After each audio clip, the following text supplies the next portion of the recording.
The storm that changed my life didn't come with thunder or lightning, it came with a smile.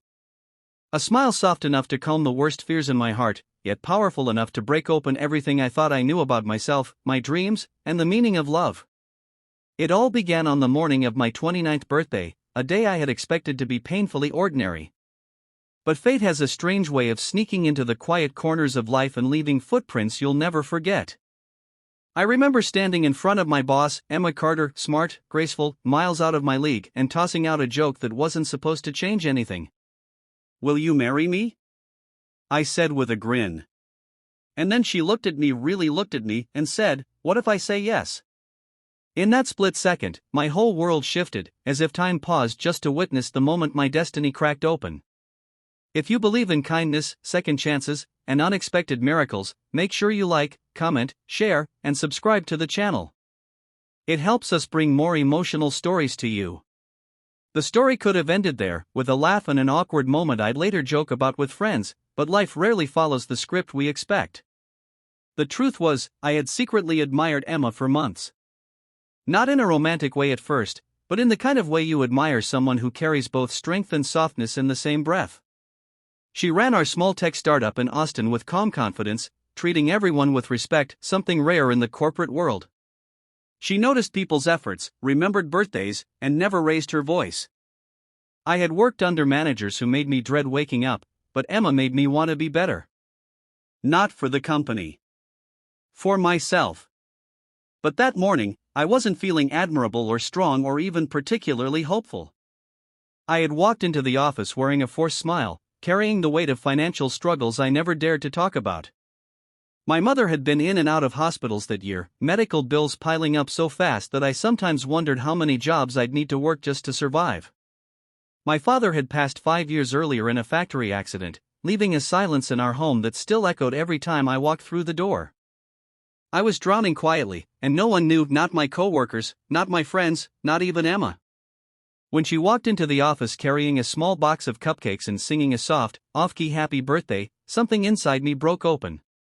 Maybe it was the exhaustion, or the gratitude, or the crushing loneliness that had followed me for months.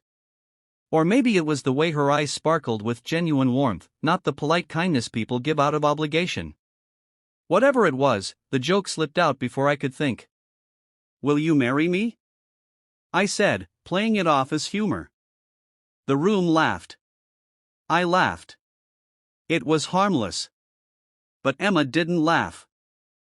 She smiled, that quiet, knowing smile of hers, studying me in a way that made my heart stutter.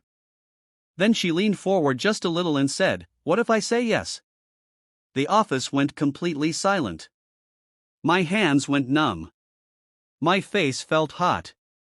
And for a moment as brief as a heartbeat, I saw something in her eyes, something tender, something uncertain, something so real it scared me. But then she chuckled and brushed it off, saying she was just matching my energy.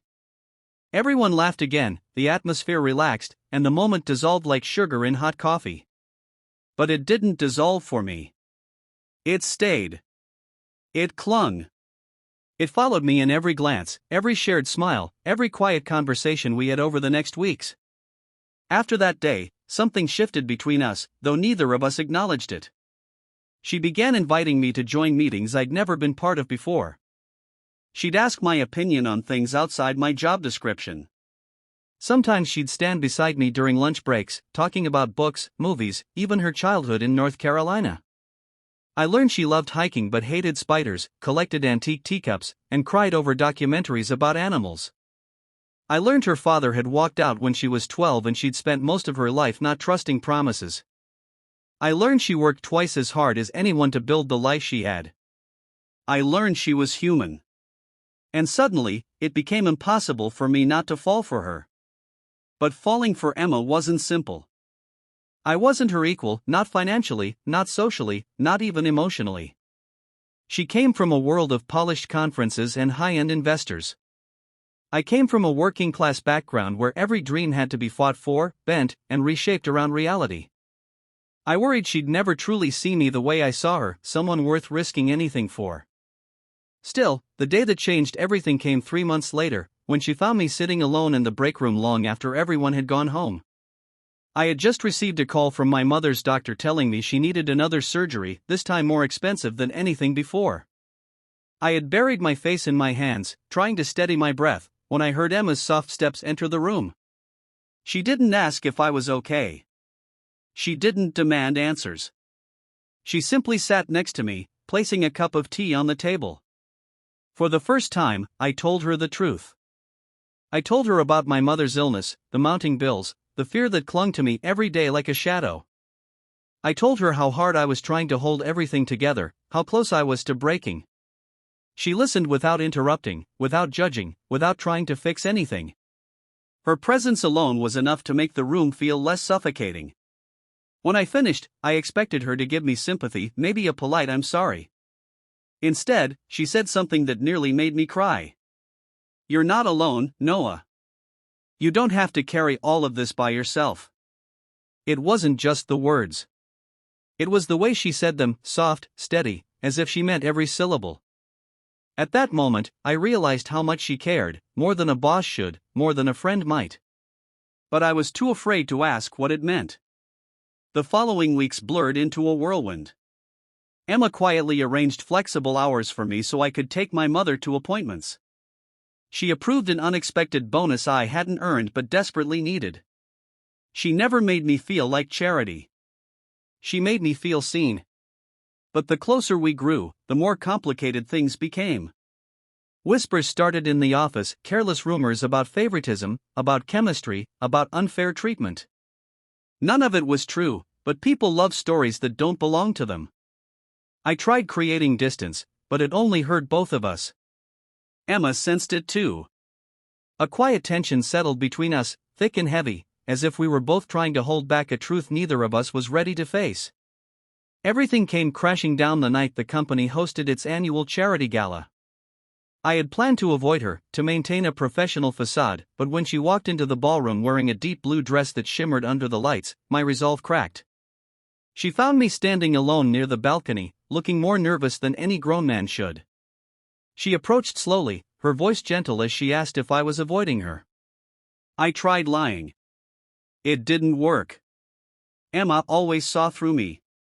When she asked why, I finally told her the truth, that the rumors scared me, that I didn't want to ruin her reputation or her career, that loving her even silently felt selfish and impossible.